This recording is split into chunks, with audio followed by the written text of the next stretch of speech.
Abra sua Bíblia comigo no último versículo, versículo 25 de Judas. E semana que vem, permitindo Deus, nós iniciaremos a exposição do livro de Eclesiastes. Então já quero incentivar você a ler em casa, a meditar, a estudar. Leia o livro de Eclesiastes. Às vezes nós pregamos apenas um versículo, como é o que nós faremos hoje, mas é importante que você tenha, se possível, até memorizado a palavra de Deus. Isso vai ajudar você a reter ainda mais o ensinamento dado aqui na pregação. Vamos juntos ler o versículo 24 e 25, o encerramento da carta, a doxologia, essa palavra de louvor que Judas profere como as suas últimas palavras na carta. Leiamos juntos. Ora, aquele que é poderoso para vos guardar de tropeços e vos apresentar com exultação imaculados diante da sua glória, ao único Deus, nosso Salvador, mediante Jesus Cristo, Senhor nosso, glória, majestade, império e soberania, antes de todas as eras e agora e por todos os séculos. Amém. Santo Deus, louvado e engrandecido seja o teu nome pela tua palavra que foi lida. E agora pedimos ao Senhor que na exposição da mesma, o teu Santo Espírito venha aplicar a cada coração a porção que o Senhor separou para cada um de nós nessa manhã. E havendo, ó Deus, cada um de nós retido esta porção da palavra do Senhor, que também compartilhemos com outras pessoas que precisam ouvir esta palavra. Assim nós oramos em nome de Jesus. Amém.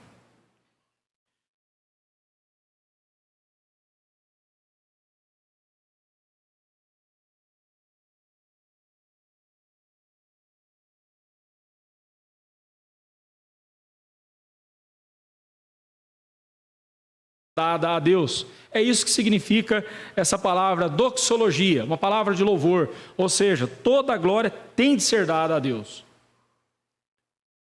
E vimos semana passada que Deus merece todo o nosso louvor, toda a glória, por conta de seu poder inigualável. E eu mostrei para você que o poder inigualável de Deus, ele é poderoso, ele é todo poderoso. E vimos que Ele é todo-poderoso para nos guardar de tropeços, isto é, para nos fazer perseverar até o fim, permanecermos na presença dEle. A salvação, a nossa salvação, não é por causa da nossa fé. Sim, é importante, é necessário termos fé em Jesus, mas eu mostrei para você que somos salvos por causa do poder de Deus, por causa da vontade de Deus. E quando Deus decidiu salvar-nos, aqueles a quem Ele salva, Ele dota, Ele abençoa com a sua fé, com o dom da fé, para que então a pessoa possa responder a Ele de forma agradável. A fé é em Cristo Jesus. Então, entenda, lembre-se disso. Não somos salvos porque temos fé em Jesus. Não é a nossa fé que nos salva. O que nos salva é a vontade de Deus, é o poder de Deus com o qual Ele nos guarda de tropeçar. E também vimos que Ele, com seu poder, Ele nos apresentará com exultação diante da sua glória. Falei para você sobre a santificação ser um processo progressivo na nossa vida. A salvação ela é um processo onde há um progresso na nossa vida. Fomos convertidos a Cristo Jesus e imediatamente Deus inicia em nós o processo da salvação, da santificação. E é por isso que Ele um dia vai nos apresentar imaculados, sem pecado, diante da sua glória. E naquele dia nós estaremos exultando como nunca fizemos na nossa vida. Estaremos na presença de Deus, exultando de todo o nosso coração, com toda a nossa força, sem nenhum pecado atrapalhando. A santificação não deve ser vista pelo crente como Deus tirando os seus prazeres. Deus não é um estraga-prazer. Não, a santificação é obra de Deus preparando-nos para nos encontrar com Ele. Por isso que a Bíblia usa a figura da noiva se preparando para se encontrar com o noivo. Por isso que a Bíblia usa essa figura tão comum para nós. E nós vemos aí as nossas noivas se preparando para o casamento, né, Paula? Se preparando para o casamento e pensando aqui, pensando ali e tudo mais, tal. Se preparando para aquele dia. A vida do crente é assim. A santificação em nossa vida é Deus nos preparando para o dia em que nós nos encontraremos com Ele. Por isso a morte para o crente não é o fim. A morte para o crente, ainda que seja algo que nos traga um certo desconforto, nunca morri para saber como é que é, né? E não existe esse negócio de reencarnação, nem reencadernação, nada disso. Lá em Minas tinha um senhor que falava, eu não acredito em reencadernação. Ele falava da encarnação, por isso que eu lembrei aqui. Mas não existe esse negócio de encarnação, e muito menos morreu, acabou, não tem mais nada. Não, a morte para o crente é o seu ingresso na eternidade. E quando um crente morre, Deus está dizendo para ele o seguinte: fiz tudo o que eu devia, o que eu tinha para fazer na sua vida aí. Agora vem para cá. Por isso que a morte, diz o salmista fala que a morte dos santos é agradável aos olhos de Deus. Não que Deus se agrada em matar alguém, não é isso. Mas quando Ele termina a obra de santificação em nossa vida aqui, Ele diz, você está preparado para vir para cá, para a eternidade. Que coisa maravilhosa. Que bênção. E por fim o versículo 25 vem nos mostrar que Deus merece toda a glória tem que ser dada a Deus por seu ser singular. Ele é o único. Diz aqui o texto, ao único Deus. Deus é o único Deus. Os deuses que existem por aí não passam de invenção da cabeça dos homens, fruto da idolatria de seus corações. Não é à toa que o termo hebraico para deuses, ídolos, é o mesmo que vazio, vão. A partir de semana que vem, estudando Eclesiastes, nós veremos isso várias vezes. Quando o pregador fala vaidade de vaidade, ele está falando ídolos e ídolos, né? Seria a mesma coisa. Bem, eu já estou com Eclesiastes na cabeça, tem que tomar cuidado para não ficar dando spoiler, né? Deixa para a semana que vem. Mas Deus é o único Deus. Deus é o único Deus. Os ídolos são ideias fantasiosas que dependem dos homens para ser quem são. Se um dia se você gosta de filme, eu gosto muito de assistir bons filmes, né? Filmes, hoje em dia está difícil, mas você acha de vez em quando algum filme que presta. Mas tem um filme que eu acho muito interessante, Fúria de Titãs. Se você gosta de mitologia grega, assista esse filme. Fúria de Titãs, especialmente esse mais novo, que já tem acho que uns 10 anos já, não é tão novo assim. Mas ali eles trabalham justamente essa ideia de que os deuses lá do Olimpo estão enfraquecendo, estão perdendo a sua força, porque os homens aqui na terra não estão mais orando para eles, não estão mais amando esses ídolos, esses deuses. E tem muita gente que pensa da mesma forma em relação ao nosso Deus, e não deve ser assim, em hipótese alguma. Um ídolo é facilmente substituído por outro a qualquer momento. Olhe para o seu coração, coisas pelas quais você brigava, lutava há 2, 3 anos atrás, talvez hoje não tenha mais valor nenhum para você, porque você encontrou outras coisas para ocupar o seu coração. Tome cuidado. Tome cuidado. Os ídolos nem sempre são em formas de divindades ou de seres divinos que a gente pensa. Um ídolo pode muito bem ser uma paixão em nosso coração, um desejo desenfreado em nossa alma. Um ídolo sempre se propõe a dar ao seu coração a satisfação que você tanto procura. Pense num viciado em drogas. Por que ele vai recorrer a esse lixo, a essa desgraça de droga? Por que ele faz isso? Porque aquela droga, em algum momento, no momento em que ele está usando, dá uma satisfação para ele.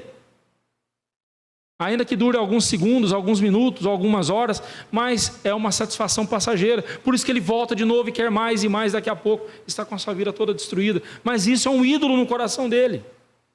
Toda vez que você estiver ajudando um viciado, não trate o vício como doença. O vício até pode causar doenças, mas o vício em si não é doença. O vício é idolatria. É a pessoa buscando satisfação para o seu coração. E quem é o único que pode lhe dar a verdadeira satisfação? Quem? Deus. Salmo 37 diz que é para buscarmos ao Senhor, buscarmos o caminho do Senhor, e Ele satisfará os desejos do nosso coração. Agrada-te do Senhor, ou seja, deposite toda a expectativa de satisfação que você busca em Deus apenas. Deposite nele, porque Ele satisfará os desejos do seu coração. Não quer dizer que se você se agradar de Deus, ter o seu prazer em Deus, você vai pedir para Deus uma BMW e Ele vai te dar, porque é o desejo do seu coração. Não é isso que o texto está dizendo. Quem tem a Deus como a sua satisfação, não se contenta com as migalhas desse mundo. Quem se satisfaz em Deus, não sente falta de mais nada. A esposa crente e o marido não crente, aí ela fala assim: o dia que o meu marido se converter, eu serei uma mulher plena. Coitada. Ele se converte, melhora muita coisa, com certeza, mas aí ela se esquece que a santificação é um processo de lapidação, é Deus lapidando e limpando, nos tornando imaculados, e isso dói, dói demais, é difícil. Você ver coisas que você amava sendo retiradas da sua vida para você aprender a amar somente a Deus. Não deposite a sua satisfação ou a expectativa de satisfação em qualquer outra coisa ou pessoa, a não ser em Deus. Ele é o único. Ele também é o único Deus vivo. A Bíblia sempre se refere a Deus como Deus vivo. Deus não é Deus de mortos, mas de vivos, mas Ele é o Deus vivo.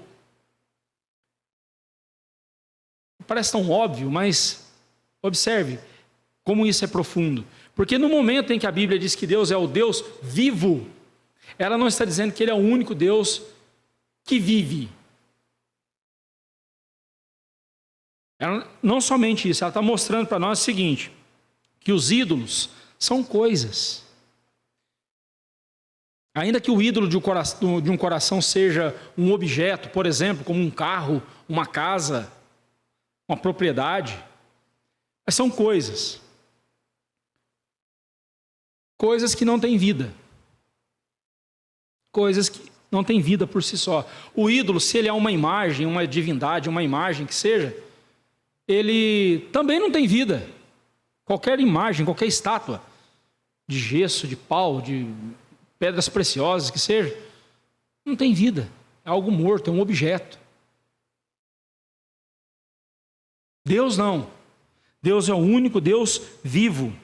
E essa declaração aqui, o único Deus que Judas faz, ele busca lá no Antigo Testamento, na confissão que nós vemos lá nos 10 mandamentos. Ouve, ó Israel, o Senhor nosso Deus é o único Senhor. Eu vou pedir para você abrir a sua Bíblia lá, em Deuteronômio capítulo 6, versículo 4, porque eu quero que você observe como que as palavras estão lá. Eu quero chamar a sua atenção para isso. Abra a sua Bíblia lá em Deuteronômio 6, 4.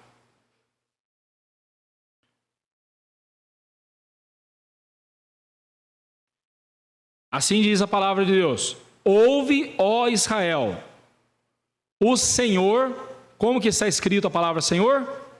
Com todas as letras maiúsculas. É Senhor nosso Deus, é o único Senhor. Também com todas as letras maiúsculas. Quando o nome de Deus no Antigo Testamento é grafado com todas as letras maiúsculas, se refere ao tetragrama Yahvé, né? Que é o nome de Deus. Quando Moisés perguntou para Deus: Senhor, qual é o teu nome, para que quando eu estiver diante de Faraó, ele me pergunte quem é o Deus que te mandou, e qual é o teu nome, para eu me apresentar a Faraó? E Deus fala: eu sou o que sou, Yahvé.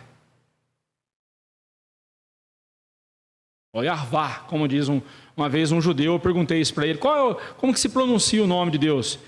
E eu fiz isso de propósito, porque o judeu, ele não pronuncia o nome de Deus. Porque para eles isso seria quebrar o terceiro mandamento. Ele não pronuncia. Aí esse judeu virou para mim e falou assim: preste atenção, eu só vou dizer uma vez. E não repita mais. Como é que eu vou ser salvo? A Bíblia diz: se eu não invocar o nome do Senhor. Então eu tenho que falar o nome dele, eu tenho que invocar o nome dele. Você vê que isso é idolatria. É tratar Deus como um ídolo. Isso é idolatria do coração dos judeus, do judaísmo.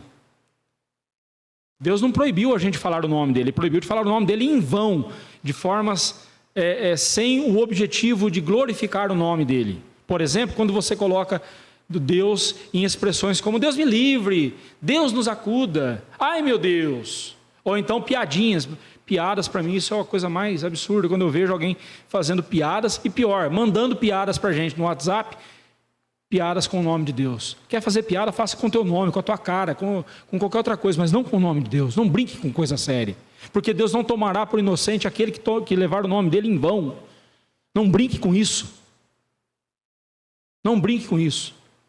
Mas quando Moisés, então, pergunta isso para Deus, e Deus fala: Yahvé, ou seja, eu sou o que sou. Mas o judeu lá, que eu estava falando, ele virou para mim e disse: olha, só vou falar uma vez. A pronúncia correta é Yahvá. Tá bom. Tá bom.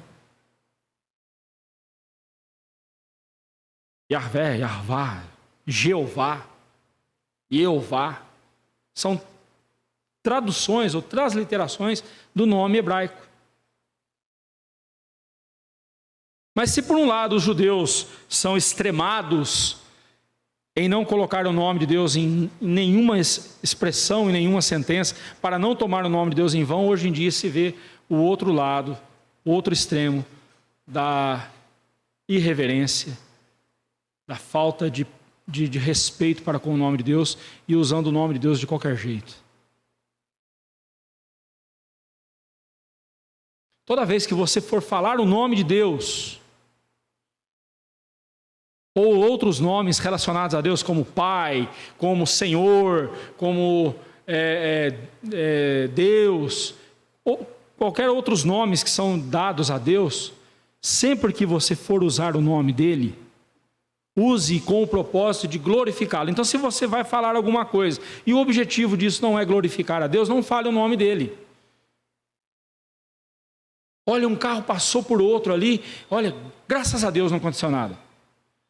Você não falou com o objetivo de glorificar a Deus, você falou com o objetivo de falar que quase houve um acidente. Agora, em dizer assim, mas graças a Deus não aconteceu nada, aí você está mostrando que você está glorificando a Deus, dizendo que Deus agiu naquela circunstância e impediu uma tragédia. Aí sim.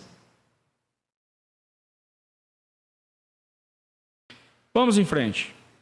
Mas foi daqui que Judas extraiu essa declaração: Deus é o único Senhor. É o único Deus vivo. Quando Deus falou para Moisés: meu nome é Yahvé, eu sou o Senhor. Eu sou o que sou, ele está dizendo o seguinte: eu sou aquele que existe por conta própria, que não dependo de ninguém. Preste atenção, quando você receber aquelas mensagenzinhas estúpidas, dizendo assim, passe para frente essa mensagem, Jesus precisa de você. Esse não é o Jesus da Bíblia. O dia que Deus precisar de você para alguma coisa, Ele deixou de ser Deus. Isso nunca vai acontecer. Não sou eu, não é Deus que precisa de mim, sou eu que preciso de Deus. Faça a obra do Senhor, porque Deus precisa de você. Deus não precisa de você. Ele te deu um privilégio de servi-lo. Ele te deu um privilégio de ser bênção na vida de alguém enquanto serve a Ele. Então louve a Deus por isso. Mas tire de vez essa estupidez de pensar que Deus precisa de você. Deus não precisa, não precisa, não precisa. Tanto é que você não encontra um único versículo na Bíblia em que Deus diga: filho meu, eu preciso de você. Eu preciso do seu louvor. Eu preciso da sua adoração. Não, você não vai encontrar um só versículo na Bíblia dizendo isso. Porque Deus é o único Deus vivo. O adjetivo mono, lá no grego, onde vem a nossa palavra mono, estéreo, né? O estéreo é o contrário do mono. Mono, que é traduzido aqui por único, aponta para o fato de que Deus é singular, até mesmo na sua singularidade. Deixa eu explicar isso melhor. Você e eu somos seres humanos. Nesse sentido, nós somos iguais. Não é mesmo? Somos seres humanos. Somos da mesma espécie. Mas o Deus triuno, que é apresentado nas Escrituras como Deus Pai, Deus Filho e Deus Espírito Santo, Ele é o único,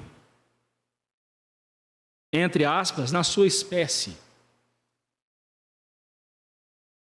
Eu e você somos únicos, apesar de sermos da mesma espécie, eu sou único. Graças a Deus não existe um outro olivar na face da terra. Porque um só já é dureza, imagina dois. Não vai existir outra réplica de você, idêntico a você, igualzinho a você. Pode existir até parecido, mas não é igual. Você é único nesse sentido.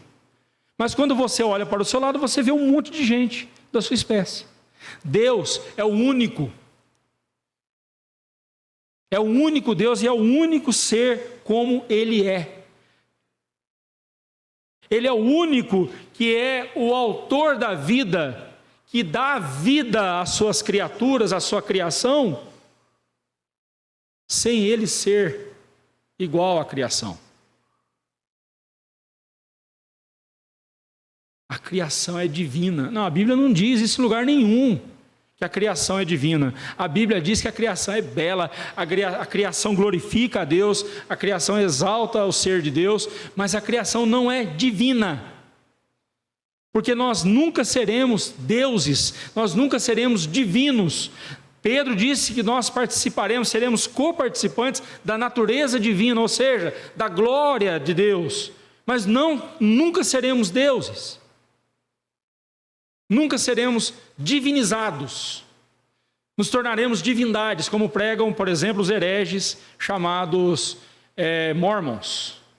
O mormonismo prega que você hoje, vou falar para os homens agora, você é homem, quando você morrer, você vai para um planeta vazio, com as mulheres que você teve aqui nesse planeta, nessa vida, e vai povoar aquele planeta, porque um dia Deus fez isso.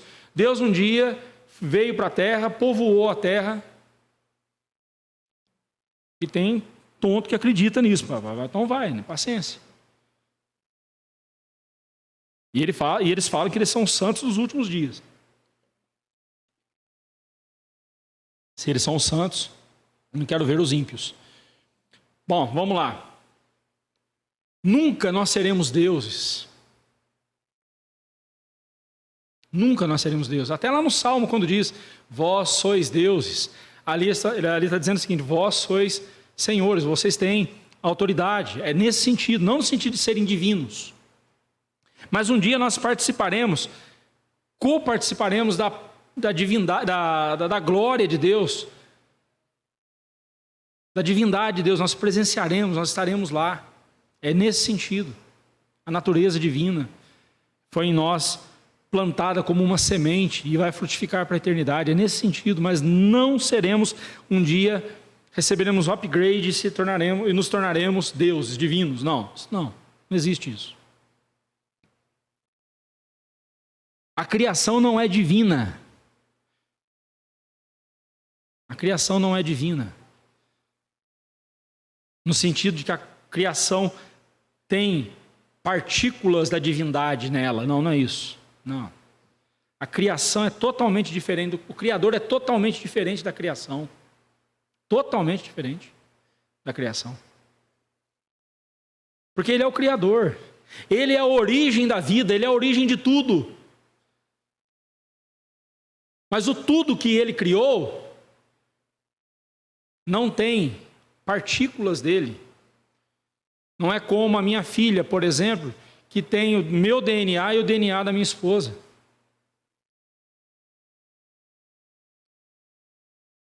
Não nesse sentido.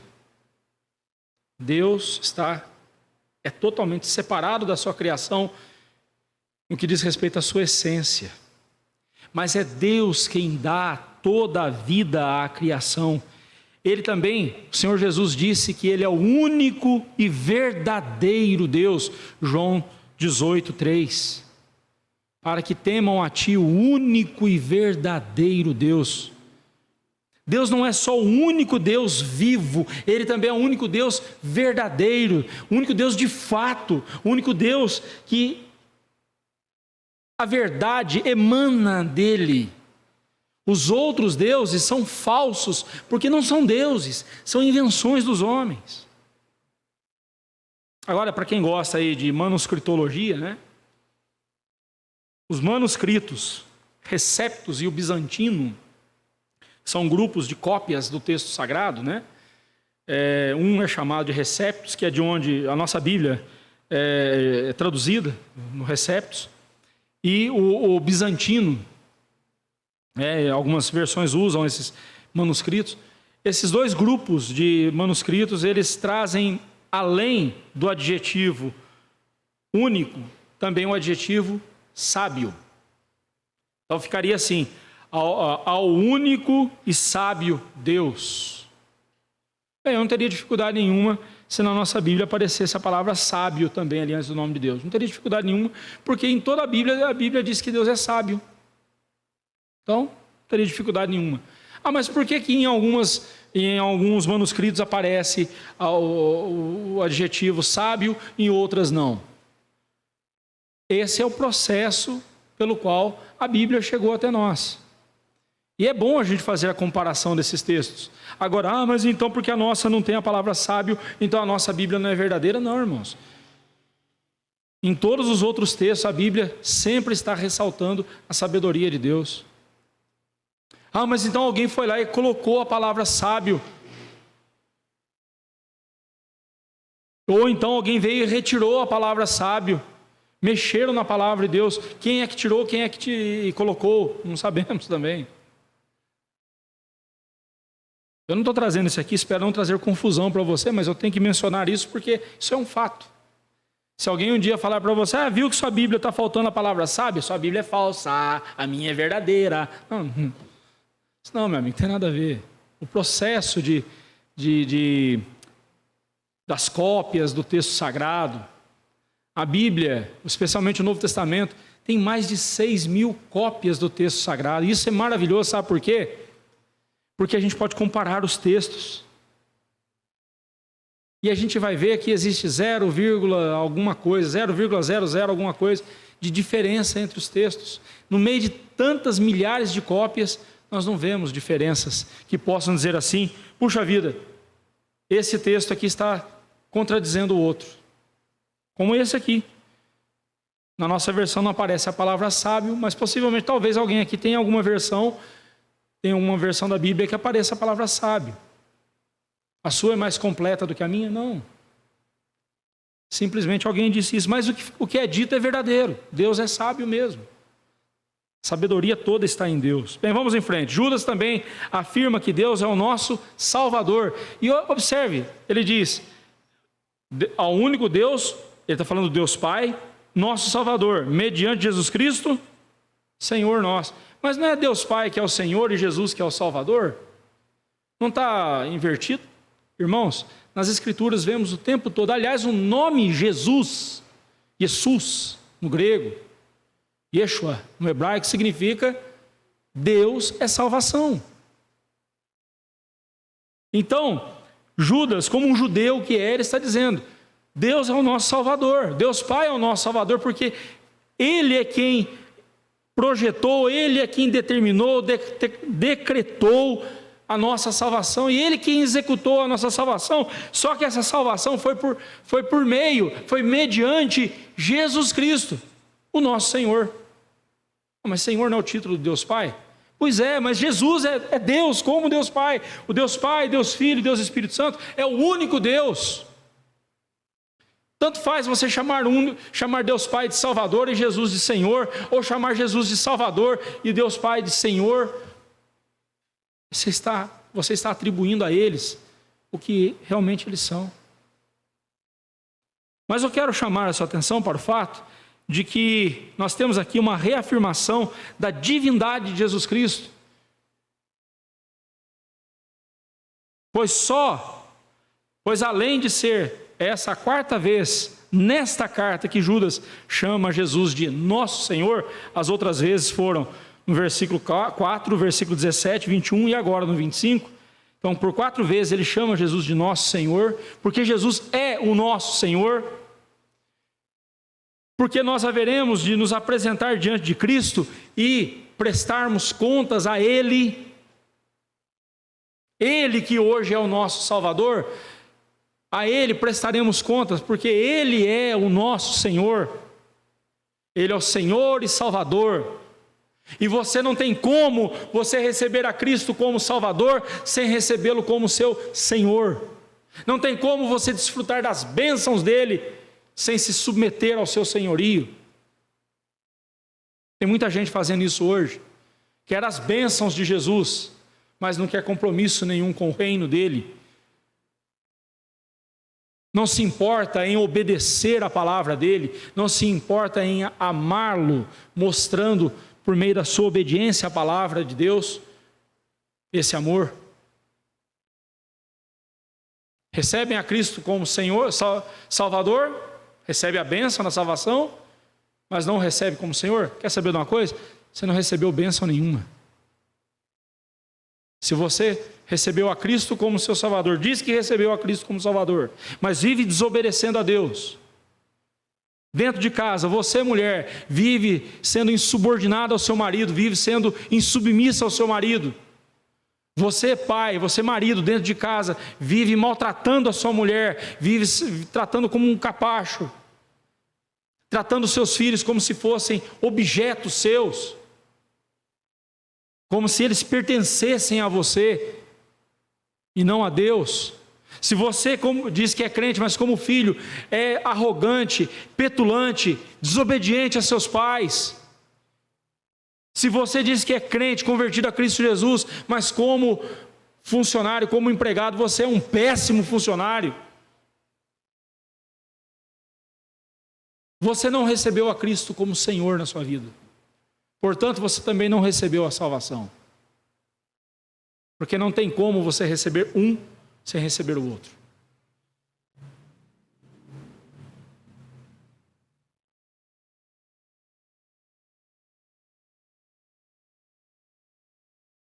Só podemos dar glória, majestade, império e soberania a Deus se o fizermos mediante Jesus Cristo.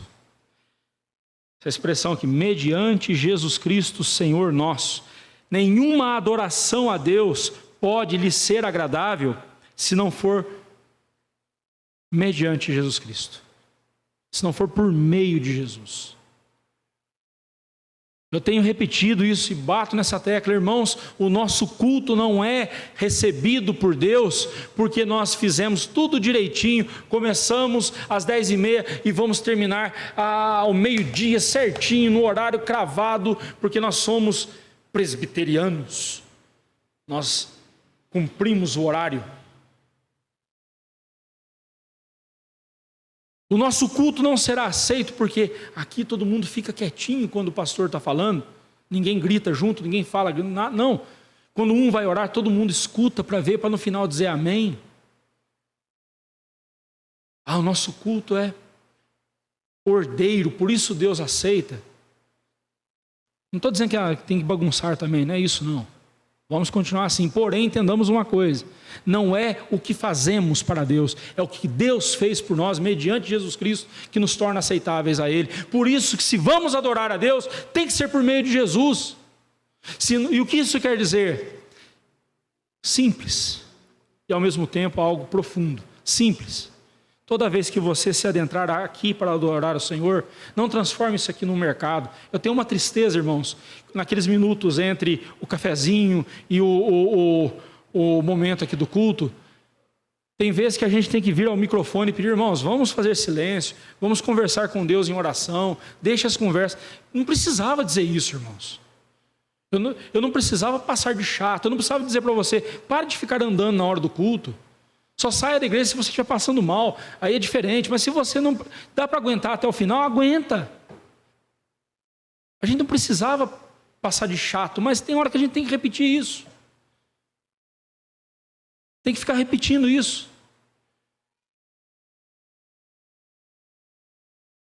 Agora, se todos nós adentrássemos por aquela porta para adorar a Deus, com esse intuito em nosso coração, e de dizer assim, Senhor, eu quero aproveitar cada momento desse culto, cada palavra que for dita, cada oração que eu fizer, for feita, cada leitura do texto bíblico, e especialmente a pregação, eu quero absorver cada palavra do Senhor ao meu coração, me dá total atenção nesse momento. O presbítero Rogério, sempre que ele vai orar, ele ora e ele fala uma frase, a gente sempre tem uma frase que a gente sempre repete, né? A dele, uma das que ele repete é, que nós, Senhor, nos esqueçamos das coisas que nos preocupam nesse momento e nos concentremos em Ti. Mais ou menos assim, né? Tem gente que discorda, não, você tem que trazer essa aflição. Não, a Bíblia fala que é para a gente apresentar-se a Deus com alegria.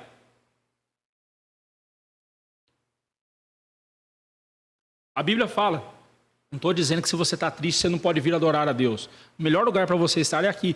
Mas quando você adentrar aquelas portas para adorar o Senhor, exulte em seu coração, porque você foi salvo para adorar a Deus. Você foi salvo para o reino dos céus. Portanto, nenhuma aflição dessa vida deve tirar dos seus olhos o brilho, do seu coração a expectativa da glória eterna. Dos seus lábios o louvor a Deus, que hoje é imperfeito, mas lá ele será perfeito. O seu louvor. Entre por essas portas com alegria em seu coração, mesmo que ele esteja estilhaçado, arrebentado, triste por alguma coisa. Mas, Senhor, eu te louvo, porque Cristo Jesus me salvou, me tornou um filho teu, e é por isso que eu estou aqui te adorando. E eu faço isso por meio de Jesus. Eu faço isso porque Jesus realizou essa obra em meu coração e está realizando essa obra em minha vida e vai completá-la até aquele dia. É nesse sentido que o nosso irmão, o presbítero Rogério, diz essas palavras. Não é que você vai dar uma desligada, né? Agora eu só vou prestar atenção no culto e vou me dizer... Mas é mesmo, é isso mesmo. Deixe isso para lá. Não permita que essas coisas aflijam o seu coração a ponto de tirar você da presença do Senhor, porque é possível. Assim como existe missa de culto de corpo presente, existe também culto de corpo presente. O corpo está aqui, mas a cabeça está lá longe. Tem gente que se eu terminar o culto, eu perguntar, o que eu preguei? Ou se eu falar, qual foi o texto que eu preguei, às vezes nem sabe. Caramba, onde é que estava? Com a cabeça, enquanto quase uma hora eu falando.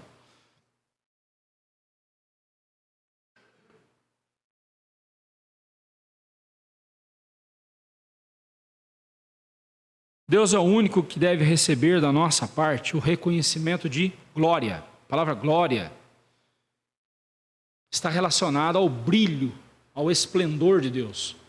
No Antigo Testamento era Shekinah, lá no no tabernáculo, o brilho da glória de Deus, a Shekinah de Deus, o brilho do Senhor. Aqui, porém, o sentido nesse versículo é de exaltar a Deus, pois a sua essência é glória, brilho, esplendor, fulgor. E mesmo purificados e aperfeiçoados lá no céu, nós veremos a glória de Deus na face de Jesus. Pastor, então eu não vou ver Deus? Vai, meu irmão, mas na face de Jesus. Lá no céu você não vai ver Pai, Filho e Espírito Santo, 3 pessoas. Você vai ver Jesus. E na face de Jesus você vai ver o Deus Pai e o Espírito Santo. O brilho da glória de Deus. Você vai ver, né, irmão? Você vai ver, né? Majestade. A palavra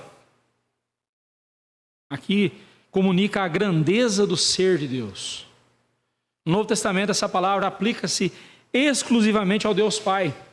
As 3 únicas referências na Bíblia, no Novo Testamento, dessa palavra majestade,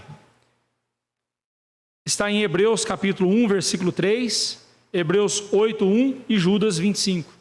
E em todas elas, a palavra majestade, ela toma o lugar do nome de Deus.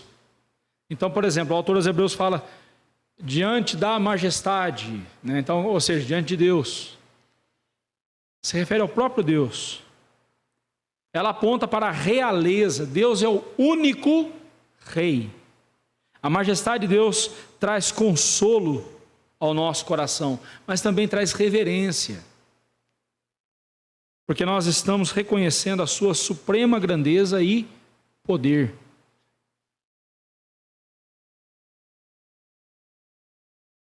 Outra palavra que é dita aqui é império.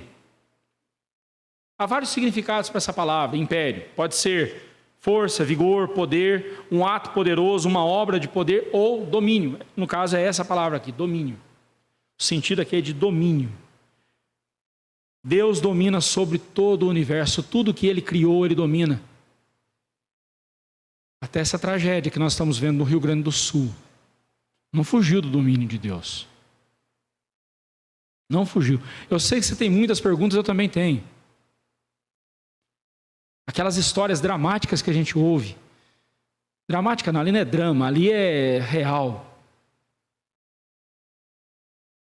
Aquelas histórias tristes que a gente ouve. Eu tenho certeza que essa semana você ouviu várias histórias das vítimas ali. Triste mesmo. A água baixando, eles vão ter outro problema ainda muito maior para trabalhar.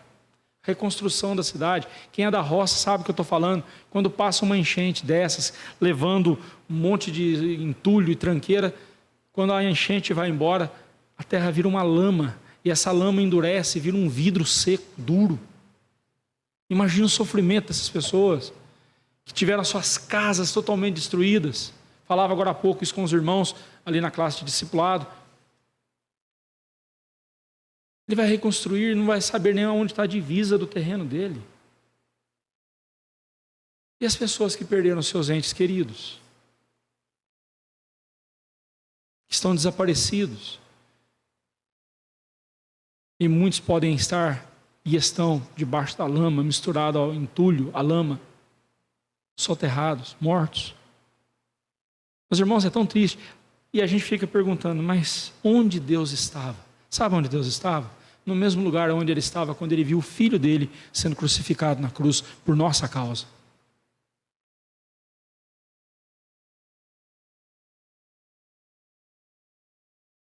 E se os ímpios estão perguntando, que Deus é esse, que Deus é esse? Não seja ímpio e faça a mesma pergunta.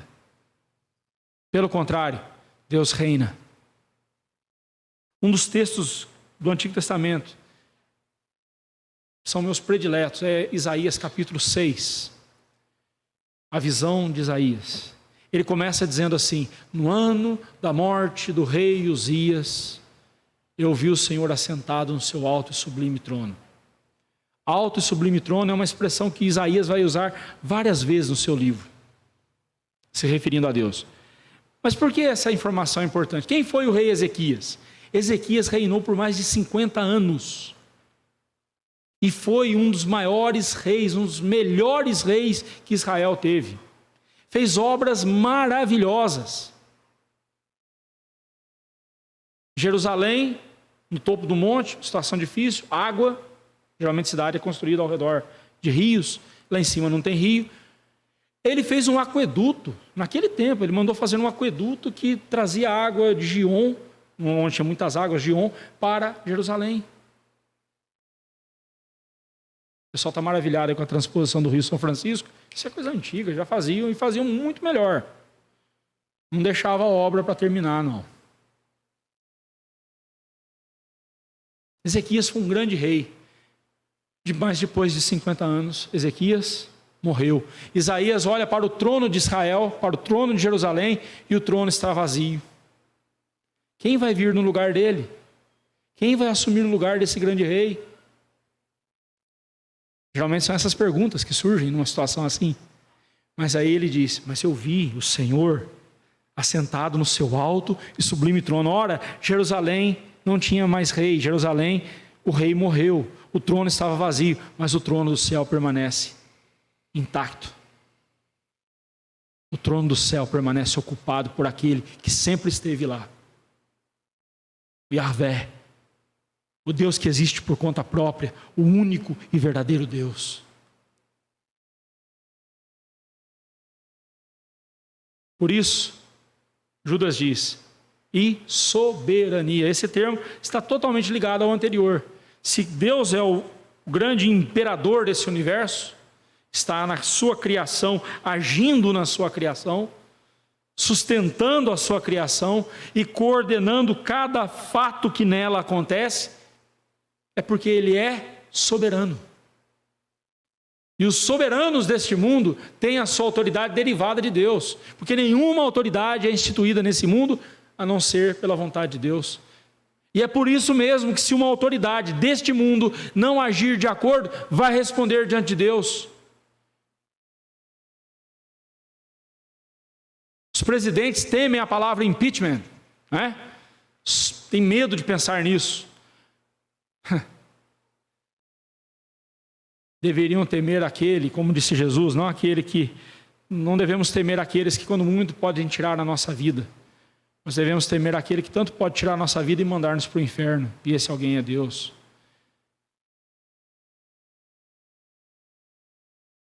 E não importa quem esteja nos governando. Tal pessoa, é da vontade de Deus. Sim, é da vontade de Deus. Em alguns casos, para o benefício do povo. Em outros casos, para juízo. E eu não tenho dificuldade nenhuma em dizer que o atual governo que nós temos é um instrumento de Deus para juízo dessa nação. Deus levanta homens perversos, homens iníquos, para pesar a sua mão sobre essa nação. Nosso país é um país idólatra. Um país que trocou Deus por uma padroeira. Nosso país é um país de homens perversos. Nosso país é onde a gente vê as coisas mais absurdas, como você tem visto lá no sul do país. Esses dias eu fiquei sabendo de ladrões roubando os barcos que são usados para socorrer as vítimas sendo roubados.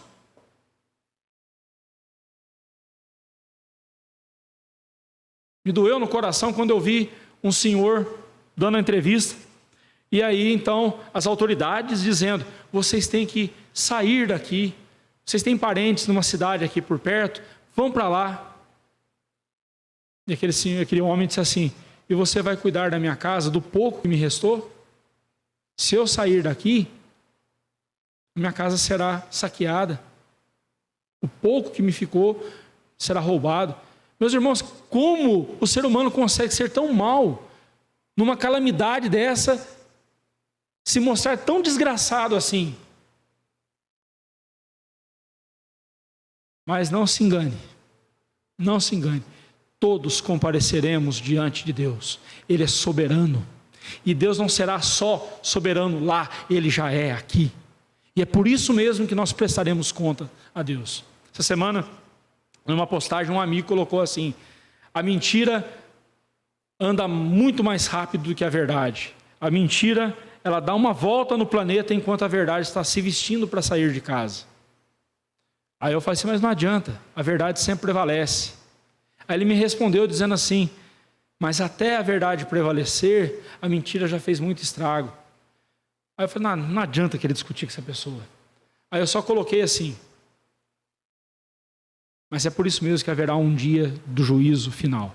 Você está preparado para esse dia? Aí ele não respondeu mais.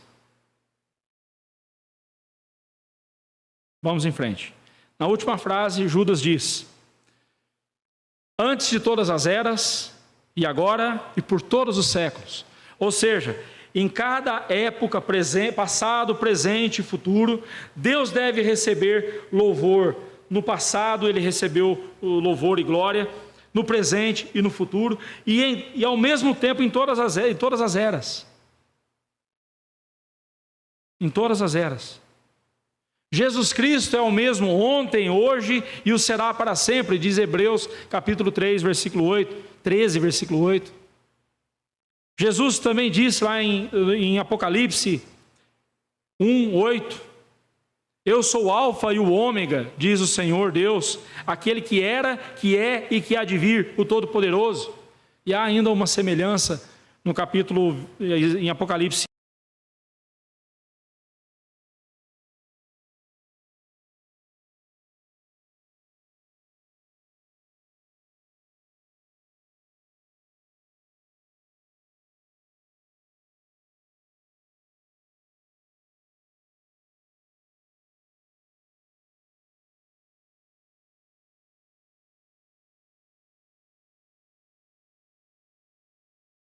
Deus, a igreja deve glorificar o nome do Senhor, deve seguir honrando e glorificando a Deus, não importa que a nossa geração, a nossa era, seja uma era de apóstatas, uma era de ateus, uma era de pessoas que não creem em Deus, não importa, o que importa é que nós continuemos adorando a Deus, continuemos dia após dia abrindo essas portas, louvando ao Senhor, glorificando ao Senhor, testemunhando sobre Ele, sobre o seu divino poder, sobre a sua glória.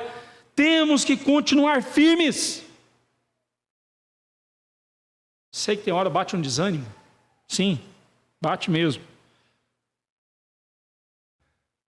Mas aí eu olho para o versículo 24 novamente e lembro que Ele é poderoso para me guardar de tropeços. Ele é poderoso para me guardar a ponto de eu não apostatar da fé, de eu não abandonar a fé, de eu continuar firme na presença do Senhor. Ele é poderoso para continuar me purificando até que eu fique totalmente puro e imaculado para ser apresentado para Ele como uma joia que foi lapidada e preparada e apresentada para alguém.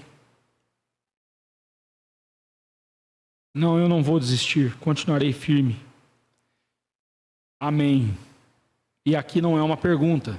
Eu tenho uma bronca quando as pessoas terminam uma oração ou terminam uma afirmação e dizem assim, amém, irmãos? Amém não é pergunta. Amém é afirmação, ou você concorda ou não concorda.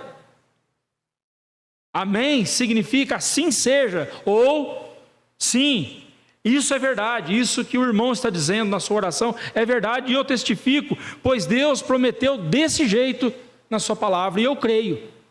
Amém significa isso. Nessa simples palavrinha, de 4 letrinhas, você tem essa verdade toda. Por isso que nós temos a prática que quando um está orando, todo mundo presta atenção. Bem, eu espero que esteja prestando atenção. Porque ao final da oração do irmão, eu devo dizer amém. Ou seja, eu concordo. O que ele orou, o que ele pediu, está prometido na palavra de Deus, e eu acredito, eu creio, e eu concordo. Isso que significa amém. Por isso que se um dia você me vir não dizendo amém à sua oração, pergunta para mim depois por quê. Quando você terminar a sua oração também, por favor, não esqueça jamais de usar a expressão em nome de Jesus, amém. Eu vejo muitos crentes orando, termina a oração e assim nós te agradecemos. Amém. Em nome de quem que você orou? Em nome de quem que você apresentou? Você se apresentou a Deus? Você se apresentou em seu nome? Em nome do seu pastor? Em nome da sua igreja?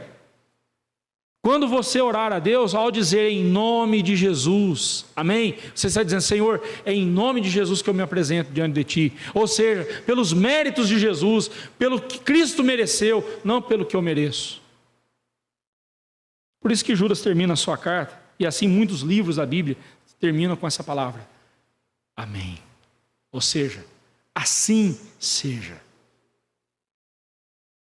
Amém. Amém. Você entendeu? Amém.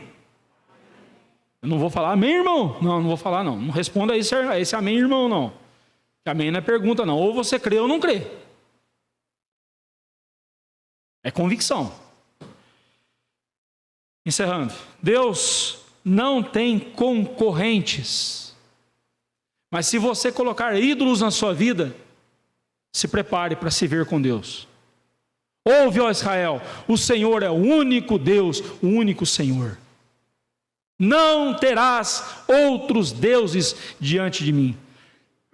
Quer sejam esses deuses imagens, quer sejam esses deuses desejos do seu coração, não tenha ídolos na sua vida. Liberte-se da idolatria, clame a Deus para que Ele liberte você da idolatria e o seu coração seja somente de Jesus, somente de Deus. Ele é o único Deus e por isso detém exclusividade da adoração dos homens. Ele é o único que merece a nossa adoração. Por isso que quando o homem adora outras coisas ou outras pessoas, esse pecado é gravíssimo aos olhos de Deus, porque todas as vezes que os homens dão a glória a outras pessoas, ou a ídolos, ou a animais, hoje em dia nós estamos vivendo isso. Se chama de petlatria, né? Não sei se existe essa palavra, né? Mas o animal-latria, ou bicho-latria, o que você quiser, mas é a idolatria do bicho. Sou pai de pet. Meu filhinho, esses dias, uma pessoa falou para mim assim, eu tenho um filhinho. Que idade ele tem? Ele tem 3 aninhos. Mas então ele já está falando, não, ele late. Irmãos, não é brincadeira, né? Mas não é brincadeira não, porque todas as vezes na história da humanidade em que bichos, em que animais foram adorados, sabe quem foram os primeiros a serem sacrificados? As crianças. Pastor, mas não tem ninguém sacrificando criança hoje em dia. Não? E a lei do aborto é o quê?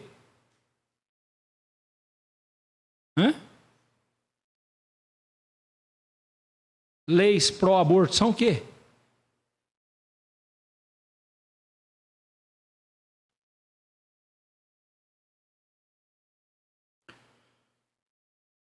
Se Ele é o único, sua glória também é exclusiva dEle. A minha glória, pois, não darei a outrem, disse Deus. Por que você vai fazer isso? Toda a glória que existe deve ser dada a Deus. Não é que haja alguma glória que possa ser dada a uma pessoa e a outra dada a Deus. Não, só existe uma glória e essa glória pertence ao Senhor. Toda vez que você dá glória a um objeto, a uma pessoa, ou a você mesmo, você está repartindo a glória de Deus. E Ele não admite isso. Como você tem vivido essa verdade? O seu coração anseia pela glória de Deus?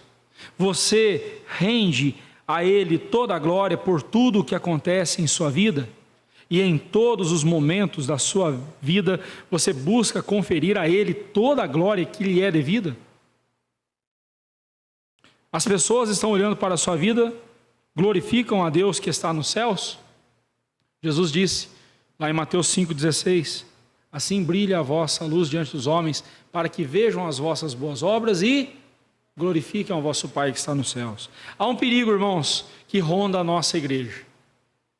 Esse perigo são os falsos mestres com seus falsos ensinos. A Igreja de Cristo hoje, a nossa congregação aqui, a Igreja de Cristo, no modo geral, está sendo atacada de dentro para fora.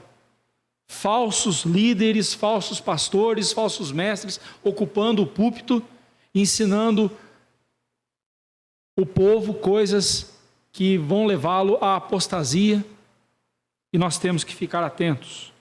O alvo desses falsos mestres é toda a igreja. Judas nos mostrou que não só os novos na fé, mas até os veteranos, os que estão firmes, precisam tomar cuidado contra essas ciladas. Como igreja de Cristo, nós temos que ter bem firmes 3 verdades em nossa vida. Primeiro, recebemos de Deus a incumbência de lutarmos diligentemente pela fé que nos foi entregue. Veja lá o versículo 3. A fé que nos foi entregue. Temos que lutar diligentemente por essa fé, e essa fé é o corpo doutrinário, as doutrinas que recebemos do Senhor Jesus. A próxima vez que você for ouvir um sermão e o pastor falar, este é um sermão doutrinário, você fala, doutrina, não quero saber. Esse negócio é coisa chata. Não, estaremos ensinando a você a palavra de Deus, a qual você deve defender com todas as forças do seu ser. Segunda verdade, devemos cuidar uns dos outros. Para com os mais fracos e novos na fé, devemos ter um olhar especial a fim de fortalecê-los e prepará-los para os ataques dos inimigos. E para os que estão firmes, nós devemos nos unir a eles, para que um fortaleça o outro, um ajude o outro a continuar firme. Terceira verdade, a nossa perseverança na fé é imprescindível, sim. Porém, a nossa salvação depende exclusivamente do poder de Deus. Eu procurei quem foi o autor dessa frase, eu não achei, mas eu achei essa frase de uma precisão imensa. Ele disse o seguinte: se Deus nos desse 1000 vidas, 1000 chances, falharíamos em todas elas. Por isso Ele nos deu Jesus. Por isso Ele nos deu Jesus. Ele não falhou. Sabe aquele sentimento que já deve ter batido no seu coração? Se eu pudesse voltar a 10 anos da minha vida, eu faria tudo diferente? Não, faria não, irmão. Você ia fazer tudo de novo, tudo errado de novo. Não é assim? Se tivéssemos 1000 chances de fazer a mesma coisa, em todas as 1000 chances nós falharíamos de alguma forma.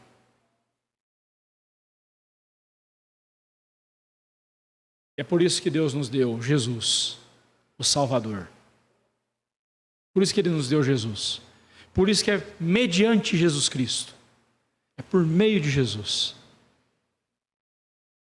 Porque Ele não falha. Jamais falhará. Fomos salvos para perseverar e não por perseverarmos. Tem muita gente que acha que eu sou salvo, eu serei salvo se eu perseverar até o fim. É justamente o contrário, meu irmão. Porque você foi salvo por Cristo Jesus, Ele vai perseverar, Ele vai preservar você até o fim. E você vai perseverar. Que Deus assim nos abençoe. E que a carta de Judas seja sempre lida e relida por nós, sempre olhando para essas 3 responsabilidades. Lutarmos pela fé que nos foi entregue, cuidarmos uns dos outros, para que nenhum de nós se desvie, e cuidarmos de nós mesmos, perseverando na fé, mas sabendo que a nossa perseverança não é a causa da nossa salvação, mas ela é efeito da nossa salvação. Perseveramos porque Ele nos salvou e estamos sendo purificados, preparados por Ele mesmo para um dia nos encontrarmos com Ele, imaculados diante da sua glória. A Ele seja a glória hoje no dia eterno. Ontem, hoje e no dia eterno. Em todas as eras. Amém. Coloquemos em pé e encerremos.